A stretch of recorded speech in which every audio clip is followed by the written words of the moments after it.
4 நாட்களாக தொடர்ச்சியாக இந்த யானைகள் வந்து வெளியே வந்து கொண்டிருக்கிறது.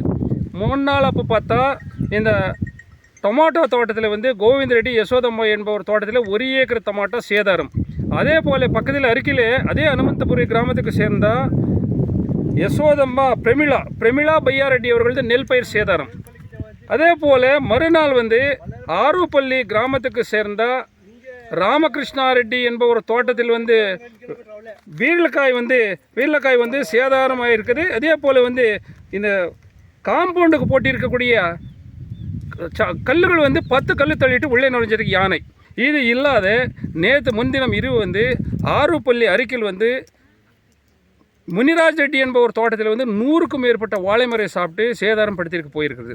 அதே அன்றைக்கே வந்து கீழே வந்து சதீஷ் ரெட்டி சீனிவாஸ் ரெட்டி அவருடைய பையன் அவர் தோட்டத்தில் வந்து நம்ம வெள்ளரிக்காய் வந்து 2.5 ஏக்கரை போட்டிருக்காரு. அதில் வந்து தோட்டத்துக்கு உள்ளே நுழைஞ்சு தோட்டத்தில் எல்லாமே வந்து இந்த குச்சிங்களோட சேர்த்து தள்ளிட்டு இருக்குது 20% சேதாரம்.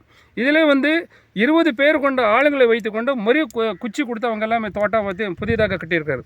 அப்படியே பக்கத்தில் நாராயண ரெட்டி என்பவர் தோட்டத்தில் வந்து சொரக்காய் வந்து மூட்டை அறுத்து வச்சுருக்கக்கூடிய 20 மூட்டை இருக்கும்போது அந்த 20 மூட்டை யானை வந்து சாப்பிட்டு இருக்குது. யானை சாப்பிட்டுட்டு மறுபடியும் அந்த தோட்டத்துக்குள்ளே நுழைஞ்சி அந்த சோரக்காய் தோட்டத்தை வந்து சேதாரம் படுத்தியிருக்குது.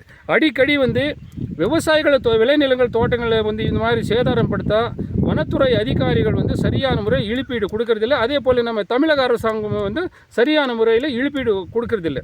ஏனென்றால் 2016 அரசாணையே முன்தினம் நேற்று சட்டசபையில் வந்து மாண்புமிகு வனத்துறை அமைச்சர் பொன்முடி ஐயா பேசியிருக்கிறார்.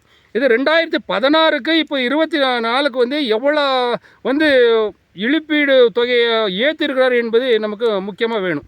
2016 வந்து 200 ரூபா 250 ரூபா கொடுத்திருந்தா ஒரு ஆள் வந்து காலையிலேருந்து சாயங்காலம்ட்டு வேலை செஞ்சுட்டு இருந்தார்.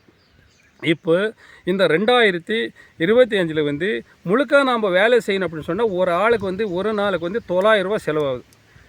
750 ரூபா கூலி சாப்பாடு சாயங்காலம் வந்து ஒரு குவார்ட்டர் கொடுத்தா தான் ஆளுங்கள் வருவார். இந்த சூழ்நிலைமையில் வந்து வனத்துறையினர் வந்து 2016 அரசாணையே நம்ம தமிழக அரசு மாற்றி அந்த அரசாணையை மறுபரிசீலனை செய்து புதியதாக அரசாணையை வெளியே கொண்டு வந்தோம் அப்படின்னு சொல்லிட்டு நம்ம தமிழக அரசுக்கு நம்ம தமிழக விவசாயிகள் பாதுகாப்பு சங்கத்தின் சார்பாக நாங்கள் தெரிவித்துக் கொள்கிறேன்.